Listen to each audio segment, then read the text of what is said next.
बिस्मिल्लाहिर्रहमानिर्रहीम। नाज़रीन अस्सलाम वालेकुम, मैं हूँ इमरान वसीम।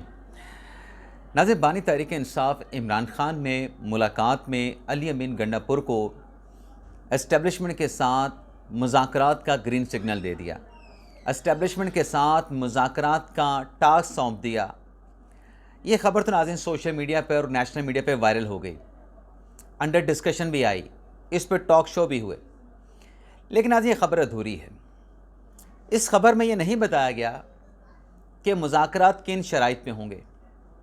क्या बानी तहरीक इंसाफ इमरान खान की शराइत पे ये मुज़ाकरात होंगे? क्या इमरान खान इस पोजीशन में हैं कि वो मुज़ाकरात के हवाले से अपनी शराइत मनवा सकें? अगर इमरान खान इस पोजीशन में नहीं हैं तो फिर ये मुज़ाकरात किन की शराइत पे होने जा रहे हैं और वो शराइत क्या हैं?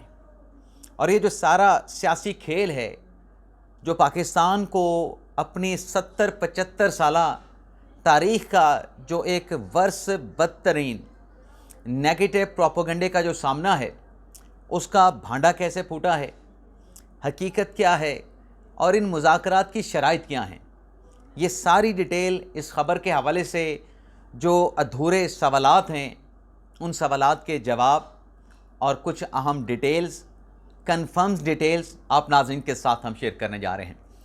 कुछ और भी अहम डेवलपमेंट्स हैं, हैपनिंग्स हैं, जिनकी हेडलाइन, जिनके थंबनेल आपने हेडलाइंस और टाइटल थंबनेल पे आप नाज़रीन ने देखे हैं, उन ख़बरों की डिटेल भी आगे चल के आपके साथ हम शेयर करेंगे। लेकिन सबसे पहले चैनल को सब्सक्राइब कर लें, बेल आइकॉन का बटन प्रेस करें, वीडियो अगर पसंद आए तो इसे लाइक भी करें और शेयर भी करें। तो मामला नाज़रीन ये है कि चंद रोज़ पहले एक वीडियो मैंने आपके साथ डिस्कस की थी। चंद सेकंड की वो वीडियो थी। उस वीडियो को मैंने आपको दिखाया भी था और मैंने उस वीडियो को आपको सुनवाया भी था। उस वीडियो में नाज़रीन एक प्रोपेगेंडा किया जा रहा है कि अडयाला जेल के दरवाजे खुल गए हैं और बुध के रोज़ बानी तहरीक इंसाफ इमरान खान के साथ, ये पिछले हफ्ते की बात हो रही है, पिछला जो बुध गुजरा है उस दिन की बात हो रही है। उस वीडियो में जो व्लॉगर थे, जो यूट्यूबर थे, अच्छा उनको यूट्यूबर नहीं कह सकते, उनको आप डॉलर ट्यूबर कहेंगे, क्योंकि जो इस किस्म के बेबुनियाद दावे किए जाते हैं जिसमें आपको प्रोपेगेंडा नज़र आता है, जिसमें झूठ जो है वो छलक छलक के उस वीडियो से बाहर आ रहा होता है, उसको आप डॉलर ट्यूबर कहेंगे। उसमें कहा गया जी बुध के रोज़ बानी तहरीक इंसाफ इमरान खान के साथ बड़ी अहम मुलाकात होने जा रही है अडयाला जेल में, और ये मुलाकात बानी तहरीक इंसाफ इमरान खान की शराइत पे होगी। अब वो बुध को मुलाकात क्या होनी थी, जुमेरात के रोज़ पीटीआई के लोगों की बानी तहरीक इंसाफ इमरान खान के साथ मुलाकात नहीं हो सकी। ये ईद उल फितर से कुछ 4 दिन पहले, और आज भी आपके सामने है कि तहरीक इंसाफ के लोग गए हुए थे, जिसमें उमर अयूब थे, शिबली फराज थे, जिसमें साहबजादा हामिद रज़ा थे, जिसमें आलिया हमज़ा थी, जिसमें राजा नासिर अब्बास थे। उनकी आज बानी तहरीक इंसाफ इमरान खान के साथ मुलाकात नहीं हो सकी। लेकिन गंडापुर साहब की मुलाकात हुई। इमरान खान साहब की बहनें कहती हैं हमारी मुलाकात नहीं करवाई गई। ये जो मंगल का दिन गुजरा है तो अडयाला जेल के हुकाम का कहना है कि अगर इमरान खान साहब की हमशीरगान आ जाती तो उनकी मुलाकात करवा देते, लेकिन उनकी बहनें तो आई नहीं अपने भाई से मुलाकात करने के लिए। लेकिन बहरहाल फोकस हमारा था कि वो एक वीडियो बनी जिसमें ये इस किस्म का नेगेटिव और झूठा प्रोपेगेंडा डॉलर कमाने के लिए किया गया, और उस वीडियो के ज़रिए ये पैगाम दिया गया कि कप्तान डट गया है, कप्तान छा गया है, और जो स्टेक होल्डर्स हैं वो कप्तान की शराइत के ऊपर बातचीत करने पे तैयार हो चुके हैं। अब इस सारे मामले का मकसद क्या है? इस किस्म की बातें फैलाने का, इस किस्म के व्लॉग्स करने का, सिर्फ डॉलर कमाना जो है ऐसे वीडियोस का मकसद होता है। अब जो गंडापुर साहब की मुलाकात हुई बानी तहरीक इंसाफ इमरान खान के साथ, नो डाउट कि इस मुलाकात में एस्टेब्लिशमेंट के साथ मुज़ाकरात के हवाले से, राब्तों के हवाले से डिस्कस किया गया। इमरान खान साहब ने गंडापुर साहब को ज़िम्मेदारी भी सौंपी है। लेकिन आज बात वही है कि शराइत किन की होंगी। सबसे पहले तो नाजरीन एक बड़ी कड़ी शर्त है, और वो चौथी शर्त है जो आगे चल के मैं आपकी खिदमत में पेश करूँगा।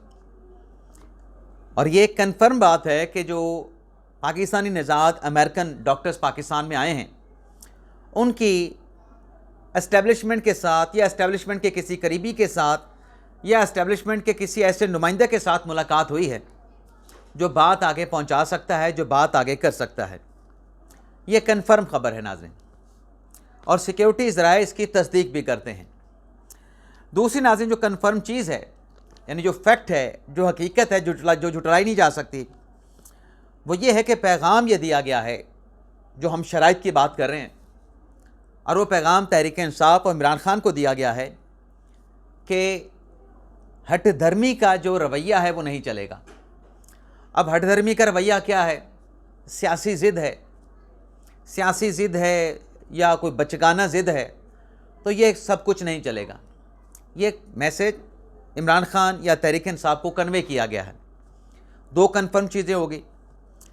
तीसरी कन्फर्म चीज़ ये है कि रियासत मुखालिफ बयानिया नहीं चलेगा, और रियासत मुखालिफ बयानिया बनाने का जो तरीक़ाकार है, जो सोच है, वो सोच भी नहीं चलेगी। ये पैगाम भी पहुंचा दिया गया है। और आप देखें कल से जो खबरें चल रही हैं उसमें भी कहा गया है कि इदारों के हवाले से पाकिस्तान तहरीक इंसाफ को अपनी पॉलिसी पे नज़रसानी करना पड़ेगी।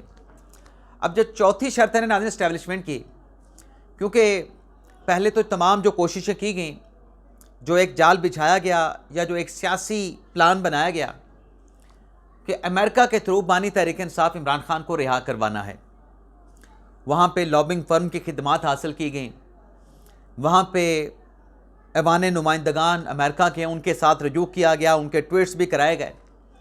लेकिन जो सबसे बड़ी उम्मीद थी, जो उम्मीदों का महवर था, वो था डोनाल्ड ट्रंप का इलेक्शन जीतना। और तवक्को ये थी कि डोनाल्ड ट्रंप के इलेक्शन जीतने के बाद वो मुशाहिद हुसैन सैयद साहब ने एक स्टेटमेंट दिया था जिस पर तहरीक इंसाफ वालों ने उम्मीदें वाबस्ता कर ली थी।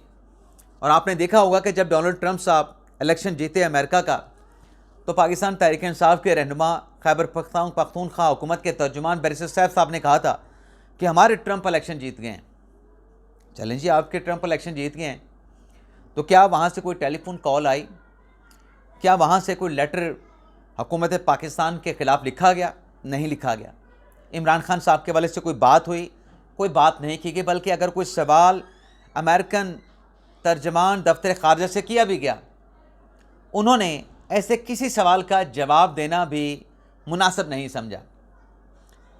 तो वो जो millions of dollars lobbying firm पे और खान साहब की रिहाई के लिए जो मुख्तलिफ लोगों को दिए गए, ट्वीट्स की मद में, सोशल मीडिया की पोस्ट की मद में, वो तमाम का तमाम प्रोग्राम, वो पैसे, उनका तो बेड़ा गर्क हो गया, वो तो ज़ाया हो गए।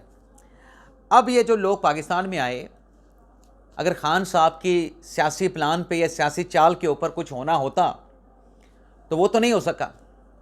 तो अब ये जो पाकिस्तान आके मुलाकात कर रहे हैं और इस्टेब्लिशमेंट का या इस्टेब्लिशमेंट के किसी नुमाइंदे के साथ या किसी करीबी के साथ मुलाकात कर रहे हैं, तो शराइत उनकी हैं। और ये नाज़रीन मैंने वीडियो नहीं बनानी थी, इस वीडियो को बनाने की ज़रूरत भी इसलिए पेश आई कि फिर एक मरतबा नेगेटिव प्रोपेगेंडा किया जा रहा है। जिस वीडियो का मैंने आपसे कुछ देर पहले जिक्र किया, उसी किस्म का प्रोपेगेंडा किया जा रहा है कि हुकूमत नाकाम हो गई, हुकूमत सियासी चाल में फंस गई, खान डट गया, खान जीत गया, खान की सियासी बसीरत जो है वो रंग ले आई। ऐसा नाज़रीन कुछ भी नहीं है। हाँ, ये ज़रूर है कि मुज़ाकरात से रास्ता निकल सकता है, लेकिन जो चौथी कड़ी शर्त है एस्टेब्लिशमेंट की, वो ये है कि आपने अगर मुज़ाकरात करने हैं, ज़रूर मुज़ाकरात करें, आपके साथ मुज़ाकरात हो सकते हैं, लेकिन मुज़ाकरात डायरेक्टली हम नहीं करेंगे। मुज़ाकरात आपको सियासी लोगों के साथ करने हैं। सियासी लोगों में राना सनाउल्लाह भी हो सकते हैं, इसाक डार भी हो सकते हैं, मोहसिन नकवी भी हो सकते हैं, लेकिन हम आपके साथ मुज़ाकरात नहीं करेंगे। तो रास्ता तो उनको वही दिखाया गया। और कुछ अर्सा पहले राना सनाउल्लाह साहब ने यह दावा किया था, और उनका दावा, उनकी पेशगोई आज सच साबित हो रही है, जिसमें राना साहब ने कहा था कि इनको लौट के हमारे पास ही मुज़ाकरात की टेबल पे आना पड़ेगा। ठीक है, हमारे साथ मुज़ाकरात को उन्होंने ख़त्म कर दिया है, लेकिन आना इनको यहीं टेबल पे हमारे साथ बैठ के बातचीत करना पड़ेगी। तो आज भी हालात वही हैं, आज भी शराइत वही हैं। इमरान खान साहब की कोई शराइत नहीं। अगर शराइत हैं और वो कड़ी हैं या सख्त हैं, वो उनकी तरफ से हैं जिनकी तरफ से पहले भी ये शराइत जो है वो खान साहब को या खान साहब की जमात को बता दी गई थी। ये नाज़रीन फिर जो प्रोपेगेंडा है कि खान साहब की शराइत के ऊपर, इसमें रत्ती बराबर भी सच नहीं। ये फिर एक मर्तबा जो है वो चूरन बेचा जा रहा है, डॉलर कमाए जा रहे हैं। माज़रत के साथ मुझे कहना पड़ रहा है कि खान साहब की अब तक की जो भी हिकमत अमली थी, या खान साहब की पार्टी की क़यादत की जो भी हिकमत अमली, जो भी प्लान थे, वो प्लान हर महाज पे नाकाम हुए हैं। हुकूमत और इस्टेब्लिशमेंट अब तक कामयाब ही हुए हैं।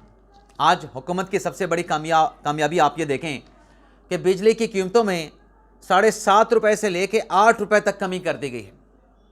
अब इस हुकूमत की बड़ी कामयाबी को कि बिजली की कीमतों को इस हद तक जाके कम करना, 7.5 रुपये से लेके 8 रुपये यूनिट तक कीमतों को कम करना, अब कोई माने या ना माने, लेकिन आवाम को तो इस रिलीफ का फ़ायदा होगा और मई के बिलों में इसका फ़ायदा पहुँचेगा। तो फिर शहबाज शरीफ की हुकूमत को क्रेडिट क्यों ना मिले?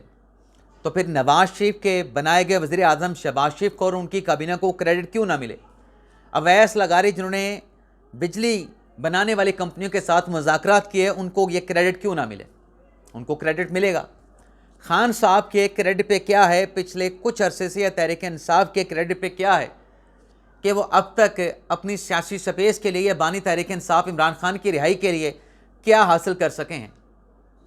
अपनी हटदर्मी की वजह से, अपना रियासत मुखालिफ बयानी की वजह से, या फिर जो एक गैर जमहूरी सोच है उस गैर जमहूरी सोच की वजह से? तो ये तरीक़ाकार, ये रवैया तब्दील करके ही जब आगे आएंगे, गलतियों का एतराफ़ करेंगे, तो फिर शायद कोई रास्ता बन जाए, लेकिन कॉन्सिक्वेंस फिर भी फेस करना पड़ेंगे। अब नाज़रीन आ जाते हैं, जो आज PTI के लोगों की मुलाकात नहीं हुई बानी तहरीक इंसाफ इमरान खान के साथ, उस पर एक तो इन्होंने तौहीन अदालत की दरख्वास्त दायर कर दी है शिबली फराज साहब ने आज इस्लामाबाद हाई कोर्ट में।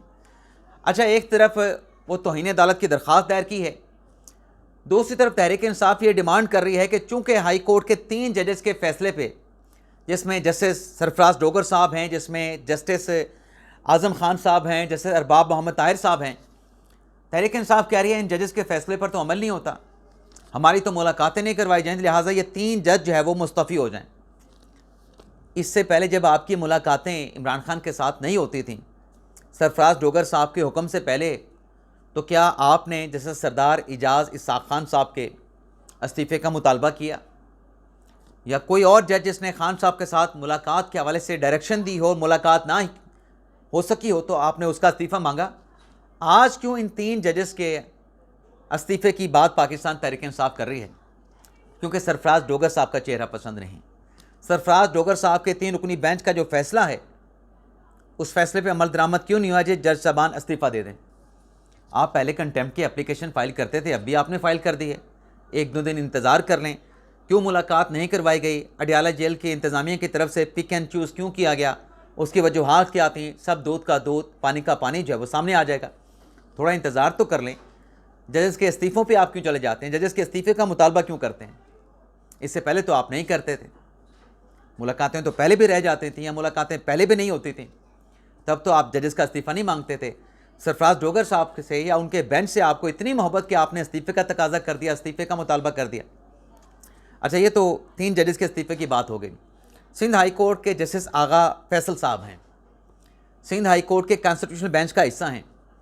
उनके खिलाफ कराची के 300 वकला ने सुप्रीम जुडिशल काउंसिल में रेफरेंस दायर करने की आज खबर चली है, जिसमें यह कहा गया है कि 300 वकला के जो दस्तखत के साथ सुप्रीम जुडिशल काउंसिल में जो रेफरेंस भेजा गया है, उसकी बुनियाद ये है कि जज साहब हैं जैसे आगा फैसल साहब, ये वकला के कमरे अदालत में ताख़ीर पे आने पे दरख्वास्तों को अदम पैरवी पे खारिज कर देते हैं। अब नाज़रीन, जज के फ़ैसले के ऊपर तो रेफरेंस तो नहीं होते। अगर वकील ताख़ीर से आ रहा है तो जज का क्या जुर्म हो गया? जज तो दरख्वास्त को खारिज ही करेगा कि वकील मौजूद ही नहीं। आप खुद अपने वक्त पे आएँ, आपके केस कॉल हुआ है, आप आर्गू करें, फ़ैसला जज कर देगा। आप पेश ना हो तो जज उस दरख्वास्त को खारिज भी ना करे। ये तो नाज़रीन सरासर फिर गुंडागर्दी है। और मैं ये चाहूँगा कि इस किस्म के जो रेफरेंस आते हैं, ऐसे रेफरेंस के ऊपर भारी जुर्माने होने चाहिए वकला पे। ना सिर्फ वकला पे भारी जुर्माने होने चाहिए, ट्रैफिक कवानीन की खिलाफ वर्जी के ऊपर भी भारी जुर्माने होने चाहिए, इंतज़ामिया के अहकामात की खिलाफ वर्जी के ऊपर भी भारी जुर्माने होने चाहिए। तब हमारी कौम जो है वो सुधर सकती है। सऊदी अरब में यूएई में जिनकी हम मिसालें पेश करते हैं, वेस्ट की जो हम मिसालें पेश करते हैं, वहाँ पे क्या है, भारी जुर्माने हैं वायलेशंस करने पे। जब वायलेशन करने पे भारी जुर्माने होते हैं तो फिर उसके बाद कानों से धुआं ही निकलता है और अगली मर्तबा फिर वो गलती कोई नहीं करता। तो बिल्कुल ये रेफरेंस दायर हुआ है जस्टिस आगा फैसल के खिलाफ सुप्रीम जुडिशल काउंसिल में। देखते हैं इस रेफरेंस से क्या निकलता है। इसके अलावा नाज़रीन, आसिफ अली ज़रदारी साहब जो कि अलील हैं, कोरोना वायरस का शिकार हैं, उनसे मुतल्लिक खबर सामने आई है कि चंद रोज़ में उनको हॉस्पिटल से डिस्चार्ज करके घर मुंतकिल कर दिया जाएगा। और आसिम हुसैन साहब जो उनके ज़ाती मुआलिज हैं, उनकी तरफ से कहा गया है कि उनकी निगरानी की जा रही है सदर पाकिस्तान की, और जो इन्फेक्शन डाइजीज़ के माहिरीन हैं वो उनकी निगरानी कर रहे हैं। ब्लड टेस्ट लिए गए हैं, सेहत ठीक है, सेहतयाब हो रहे हैं और जल्द उनको जो है घर मुंतकिल कर दिया जाएगा। अल्लाह करे ज़रदारी साहब जल्द सेहतयाब हों। इजाज़त चाहते हैं नाज़रीन, अल्लाह हाफ़िज़।